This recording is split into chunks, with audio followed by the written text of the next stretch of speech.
कलयुग में फिट बैठती हैं भगवद गीता में उल्लिखित ये भविष्यवाणियां। भगवद गीता का उद्भव।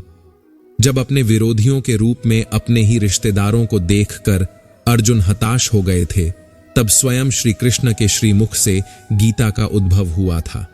ये वही गीता है जिसे धार्मिक से कहीं ज्यादा आध्यात्मिक होने का दर्जा प्राप्त हुआ।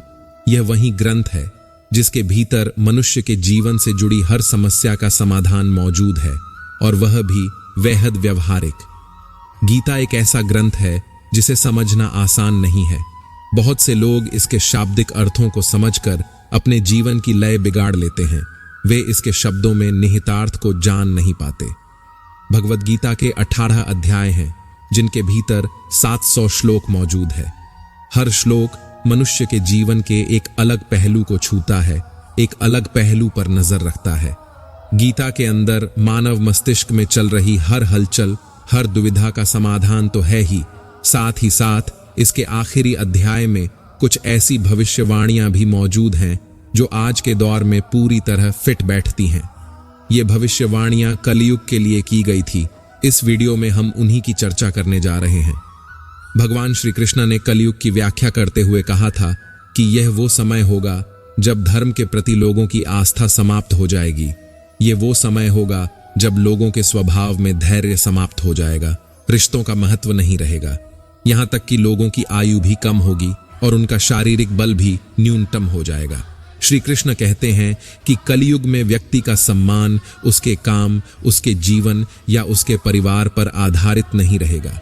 वह कितना धनवान है या उसकी संपत्ति कितनी है, यही उसके सम्मान का निर्धारण करेगा।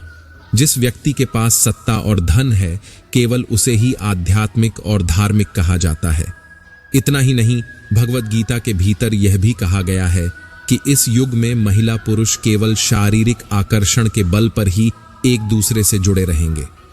आप अपने जीवन में कितने सफल होंगे, यह सब इस बात पर निर्भर करता है कि आप धोखा देने के लिए किस हद तक जा सकते हैं।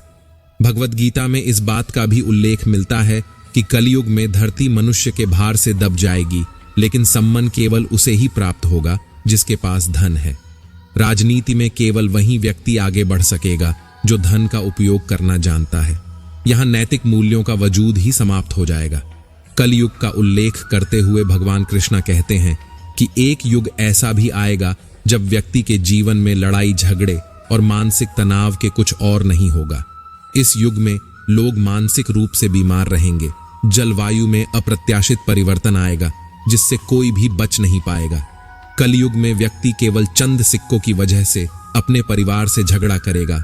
वह अपने माता पिता की सेवा करने और उनकी सुरक्षा करने में भी असफल रहेगा। व्यक्ति केवल अपने हितार्थ कार्य करेगा, राष्ट्र और परिवार का महत्व उसके लिए न्यूनतम हो जाएगा।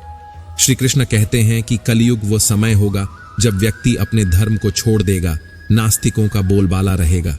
शहरों में चोर सामान्य मनुष्यों को परेशान करेंगे, वेदों की व्याख्या गलत तरीके से पेश की जाएगी।